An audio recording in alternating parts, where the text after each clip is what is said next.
Hey, thanks for joining me once again. Grifter SHI. This one I was so excited for.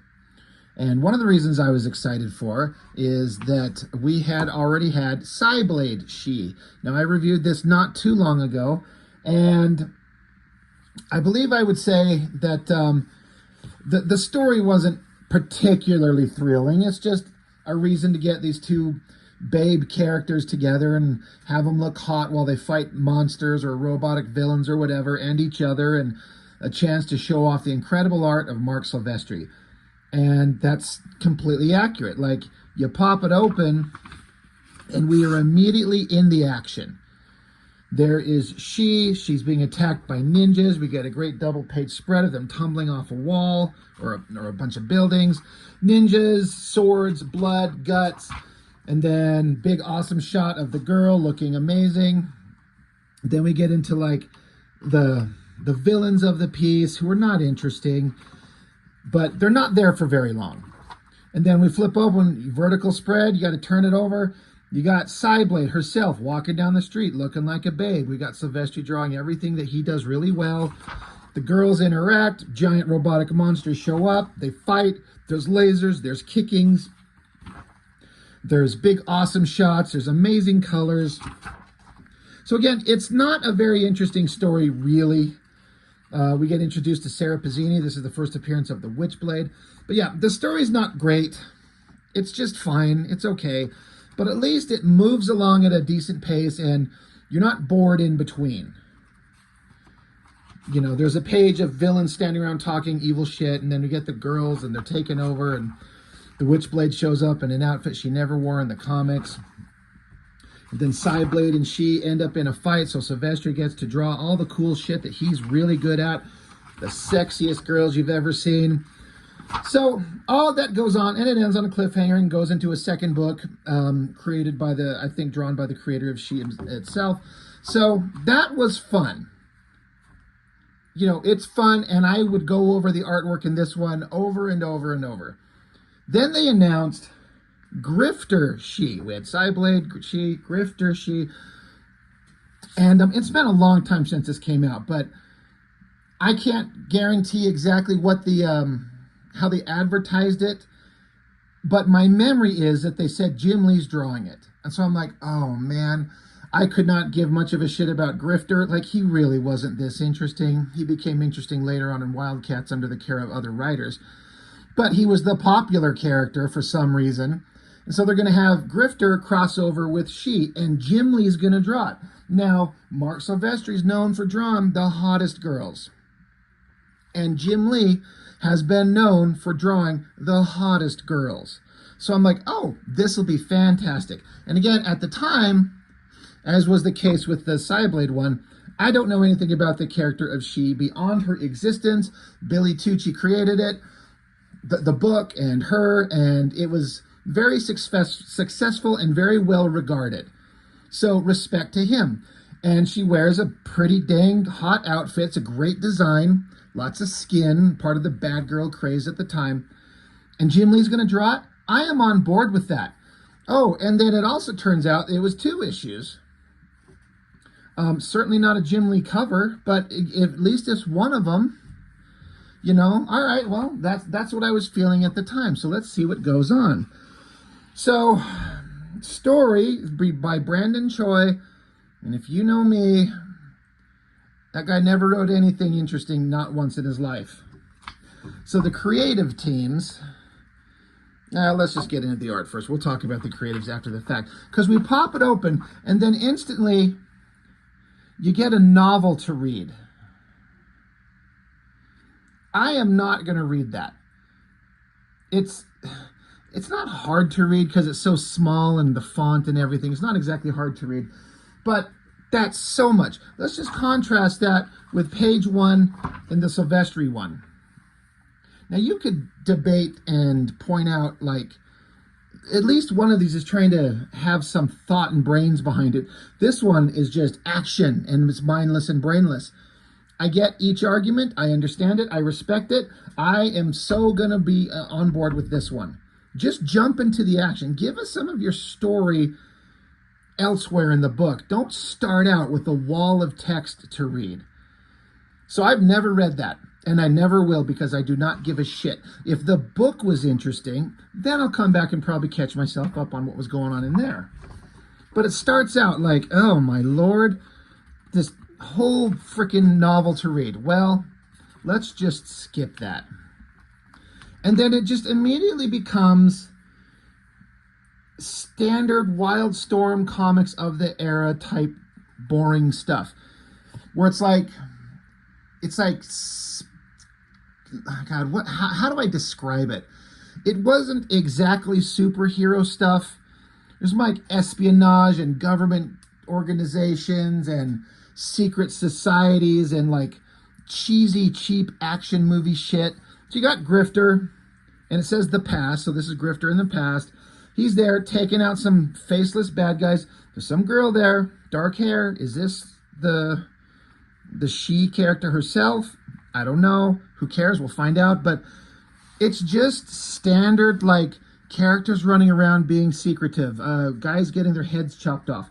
I also noticed pretty quickly, inked by Richard Bennett. I've talked about him quite a lot, especially when he inks over Jim Lee. So Jim Lee's just doing layouts and then handing it over to Richard Bennett, who does these incredible finishes.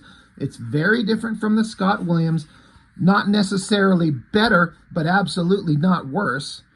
It's detailed and crisp and sharp, and it's pretty damn good. It's a different Jim Lee, you know, taking his pencils and putting a different inker on it. But, all right, they're sneaking around. They're taking out mindless soldiers. Some bad guy with a gun. We're running. There's helicopters. They're shooting. A single shot from a gun blows up a helicopter. Grifter of the past is pissed off because I guess their girl was captured by one of these bad guys, so the helicopter blows up, so Grifter's going to kill him. But other hero that's with Grifter and whoever the fuck this guy is shows up and says, no, we can't do that. And during that distraction, douchebag that shot the helicopter and theoretically killed the girl points the gun at Grifter's head and pulls the trigger, and then Grifter wakes up. So it was a dream. Is it a memory? Probably. Okay, so we're on a backstory of Grifter. I really don't care about this character. But then now we're in North Korea somewhere. We got business guys and soldiers in like old-timey armor suits, and they're in limos talking, and they've got guns and suitcases full of secret stuff, and soldiers and martial arts punches to the throat and kicks and heads being lopped off. Like, it's all well drawn, all the details are there, but I'm like, we're on page 7. What were we doing in the opening of the other one? We're starting out in the action, we're tumbling off roofs, there's blood and guts, we got hot babes standing around, looking great, more girls looking great. We just got old guys, soldiers, businessmen, and nobody we give a shit about talking, in addition to Grifter in the past doing shit we don't care about. I'm like, okay, let's not waste Jim Lee's talents, please. I'm here to see Jim Lee draw SHI. That is why I'm here. I'm here to watch Jim Lee draw that character and see what he kind of does with it. Well, they stand around and talk. Oh, look, we stand around and talk. Old guys, Japanese, tea ceremonies. We're talking. Old guys talking. Thank you for wasting more pages. We flip over. Oh, thank Christ. There is SHI. I think that's her. And then page 10 ends and Jim Lee's art is over. It moves on to Travis Charest. Now, Travis Charest is incredible. This is when he'd started to get really good. So that's fine. But I'm like, you wasted Jim Lee drawing all of this shit? Let's just go back one more time to what you had Mark Silvestri do. Action and babes and movement and excitement. Again, you could say it's a little more brainless, and this is trying to have a story. But in my opinion, there's a balance of like, you can't just start out a comic book the way you would a movie and have a lot of exposition up front that's done in 20 minutes, but to tell that same story in pictures in a comic book, you eat up 10, 11, 12, 20 pages of a comic showing stuff we don't care about. Get us excited about this fucking thing. It's all boring up to page 10, and this is a great drawing. I think this shot of this girl, bring it up close there, her head, the hair, the outfit she's wearing, the folds and the drapery on it, that looks really nice. It's the only time he draws her. Done. The end. So remember, getting to that point, I'm like, well, let me flip into here. Jim Lee, pages 1 through 10. Travis Charest, pages 11 through 26. So, okay, Travis Charest, okay. I mean, I was really learning to love him, but I was so pissed off. Like, why did you just waste Jim Lee?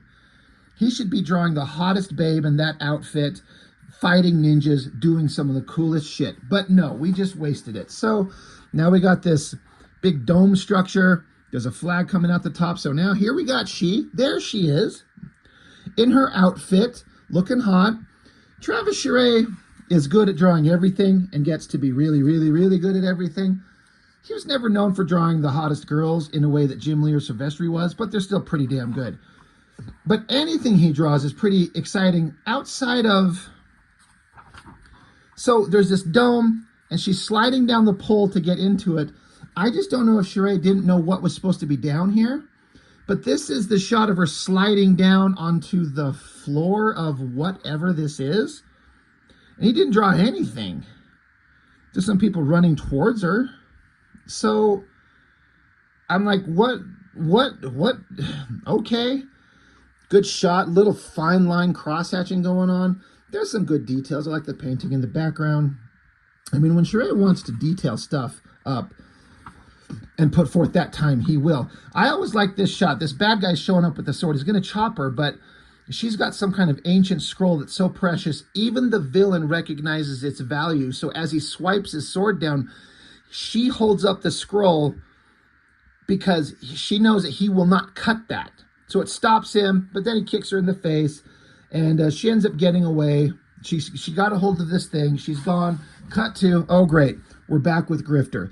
He's arriving in, I assume, Japan. And so he's like going through, see, look, there's great backgrounds and everything. Charest can totally do it. But he's in Japan, and now we're looking around. We're driving around. We're going to a cemetery to pay our respects. Drawings are all good. He's going to a house, somebody he knows. He's paying respects again. And I'm pretty sure this is supposed to be she. This is her.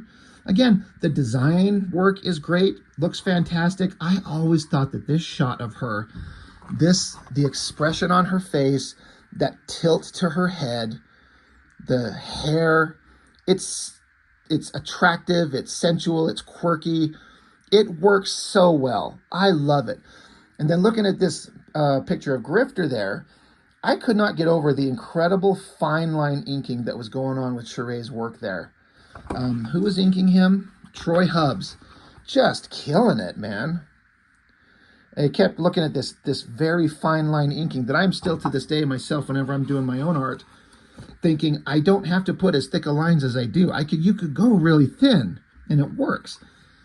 But at least it's kind of visually interesting because at least we got the two main characters together. But still, nothing is happening. Grifter sleeps in, and then he's got to go to a board meeting, and there's all these guys standing around talking. And they're standing around talking. And then Grifter, he's out doing Grifter shit, and he bangs on a hot girl to get some information from her. Gun in a guy's face, just tracking shit down. So at least now there's a little bit of action, sort of. And he's following these leads. He's on a motorcycle chasing somebody.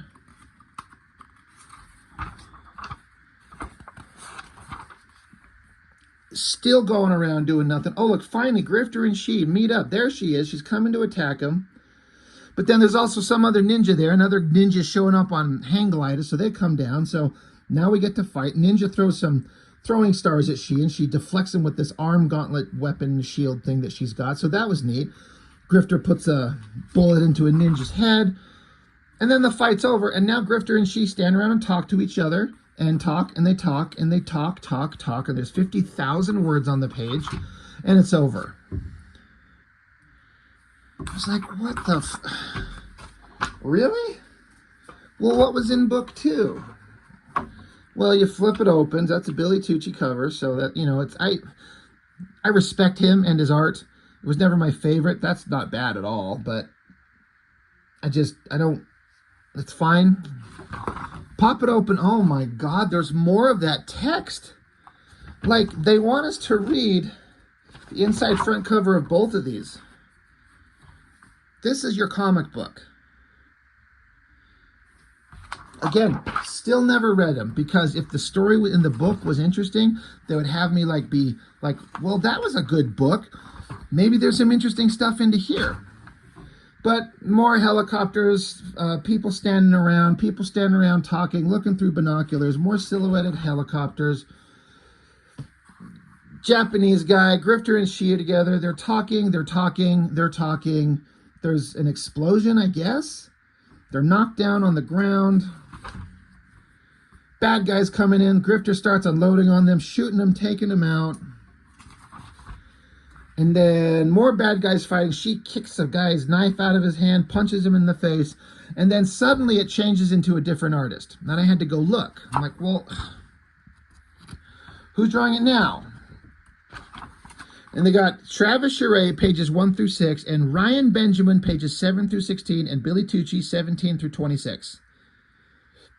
Ryan Benjamin, he was not very good in this era as compared to Jim Lee and Travis Charest.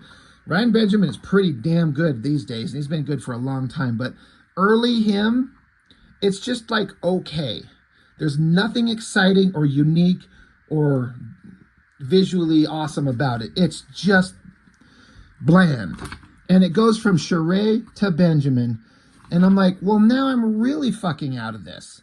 The art was barely keeping me interested. They're talking. Guy gets his head cut off. An aircraft carrier standing way the hell out of the water, in a way it never would. More ninjas. So now they're in the aircraft carrier. They're fighting bad guys on top of jets. That's kind of interesting.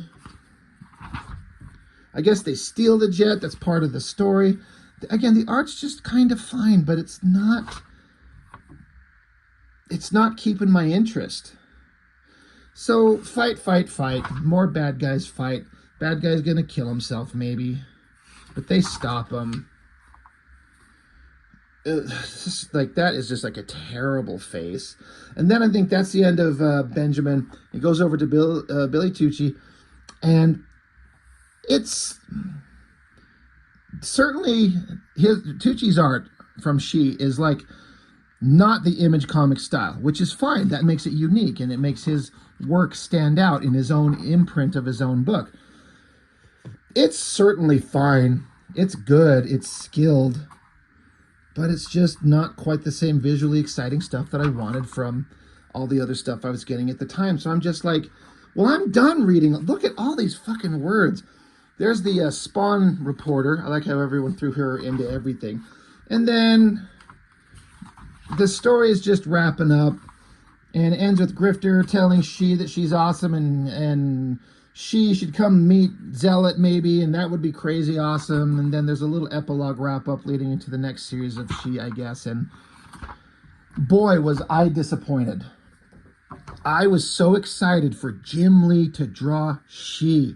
I was finally going to get to see this character look awesome, get an introduction to her, and I was not interested at all.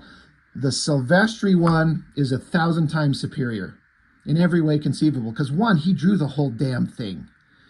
It wasn't handed off to somebody else, and it was action-packed and visually interesting and fun. These things, again, if you love them, I respect that. I'm not trying to take that away from you, but these were not for me. Just not what I wanted, not what they were advertised to be, in as much as who was going to draw them, even though he did draw some of it, but he didn't draw any of the shit we wanted to see. The story is what let me down. Jesus, get some action, get some fun, get something visually interesting going on. Let's have the story move. Like, you can balance the visually interesting and get your story points in there. Boring. Did not like them at all. I liked looking at Travis Chare's artwork because he has a lot of neat stuff that he does that's very different. That's the only redeeming quality to me in these. So that's all I got. Grifter SHI sucks. Sucks a ding dong. So that's it. I'm out of here. Thank you. Bye.